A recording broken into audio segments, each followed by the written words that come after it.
আসসালামু আলাইকুম। আমরা এখন আছি ঢাকার কমলাপুর রেলওয়ে স্টেশনের শহরতলি প্ল্যাটফর্মে। শহরতলি প্ল্যাটফর্ম থেকেই আপনাকে সকাল ৮টার সুন্দরবন এক্সপ্রেস ট্রেনটি ধরতে হবে। মাত্র ২৬৫ টাকায় আমরা দাঁড়িয়ে থাকা টিকিট কেটে নিলাম। বসার জন্য সিট পেতে হলে আপনাকে ২ থেকে ৩ দিন আগেই টিকিট কাটতে হবে। শহরতলি প্ল্যাটফর্মে ১৪ নং প্ল্যাটফর্মে চলে আসবেন। সকাল ৮টার সুন্দরবন এক্সপ্রেস ট্রেনটি আপনার জন্য অপেক্ষা করছে।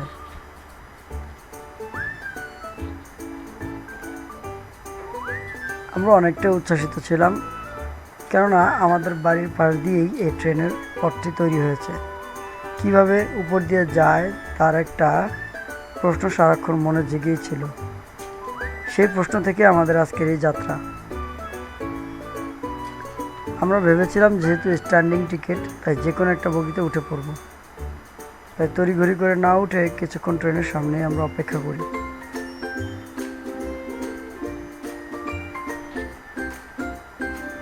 সকাল ৮টার এই ট্রেনটি আপনাকে নিয়ে যাবে যশোর খুলনা পর্যন্ত।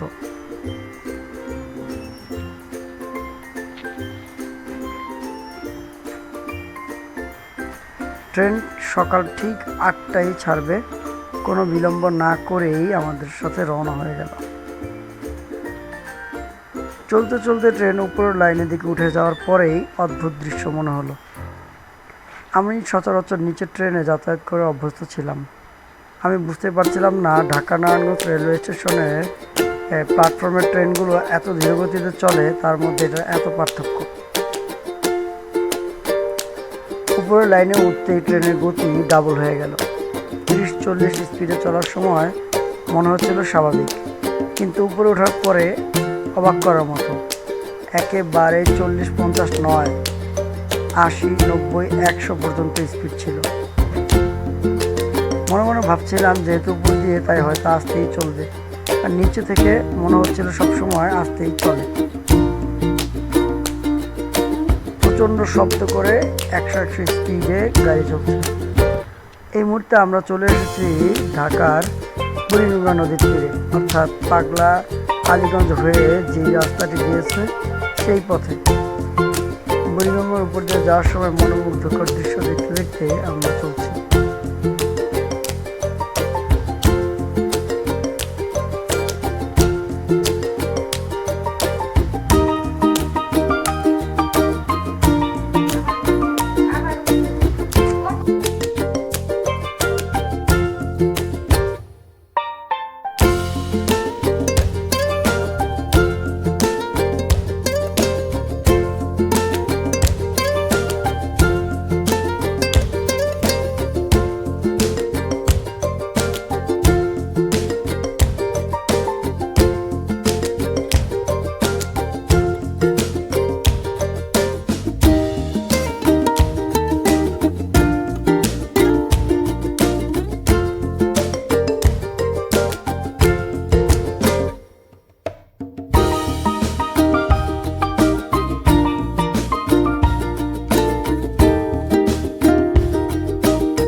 যত দূর চোখ যাচ্ছে ততই মুগ্ধ হচ্ছিলাম।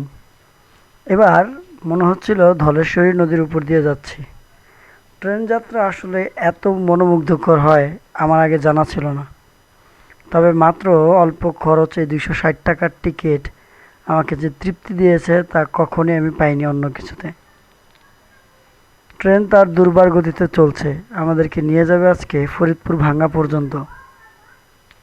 আমি আর আমার সাথে ছিল আমার এক প্রাক্তন ছাত্র, মাত্র দুজনেই। সবসময় আমি একাই ঘুরি, একাই ঘোরাঘুরি করতে বেশি পছন্দ করি।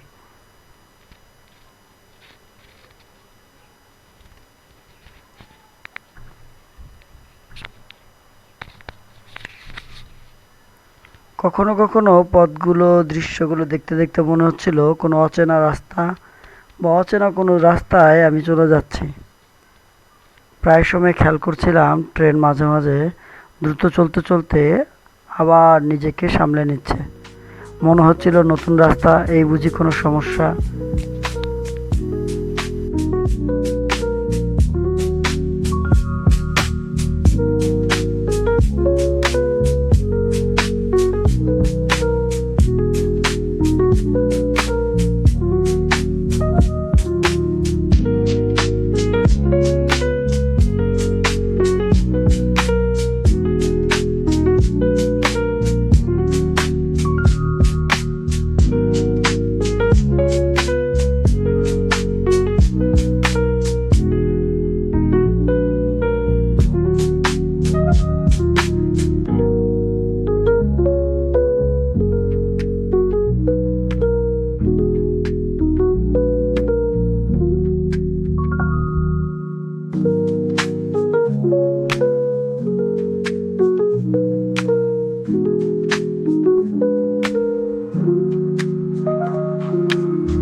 দীর্ঘ সময় যাত্রা শেষে আমরা এখন শ্রীনগর পার হয়ে আমাদের স্বপ্নের পদ্মা সেতুর কাছে। পদ্মা সেতু ওঠার আগ মুহূর্তটি ছিল অসাধারণ। শ্রীনগর, খানবাড়ি, আশেপাশের দৃশ্যগুলো সত্যিই সুন্দর ছিল।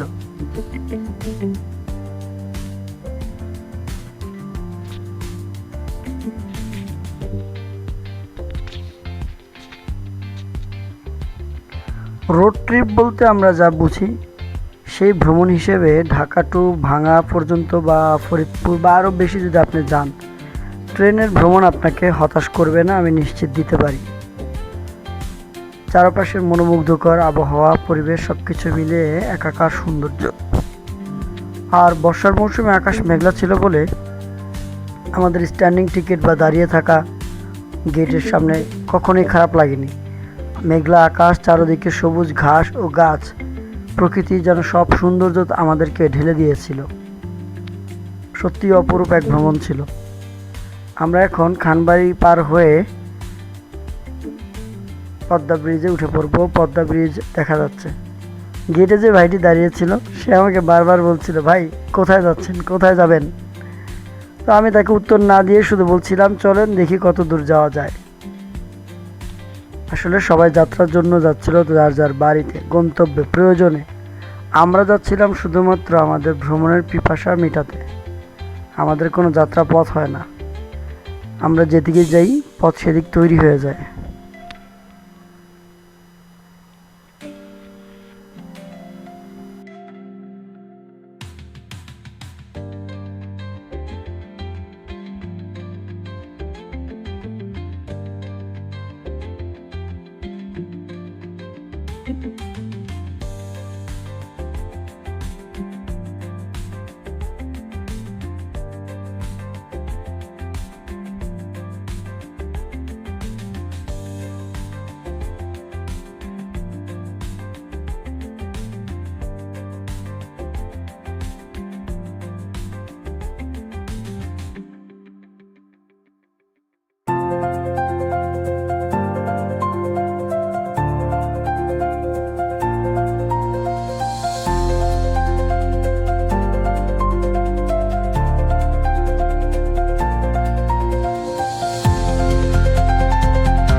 পদ্মা সেতুর খুব কাছেই চলে এসেছে।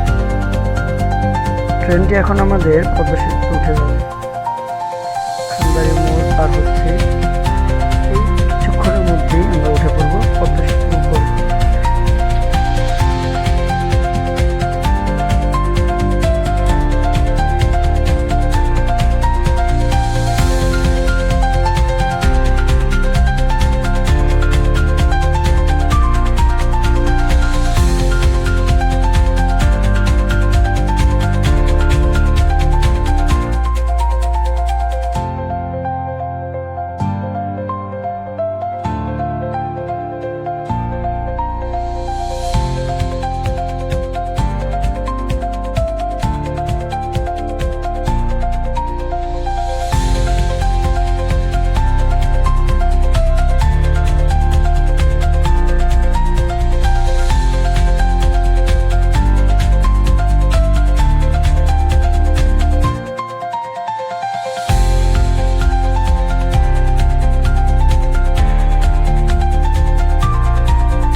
আজকের ভ্রমণের একেবারে শেষ পর্যায়ে আমরা চলে এসেছি। বৃষ্টি পার হলেই আমাদের কিছুক্ষণের মধ্যে আমরা ভাঙ্গা পৌঁছে যাব। ভাঙ্গা স্টেশন থেকে আমাদের ভ্রমণ শেষ করতে চাই।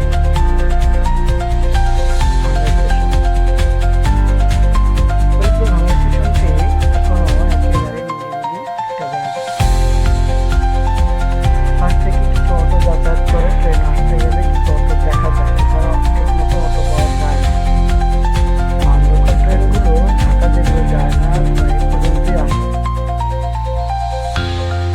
আমরা ট্রেনে উল্টো পাশে নেমে কিছুক্ষণ অপেক্ষা করে তারপরে চলে যাব।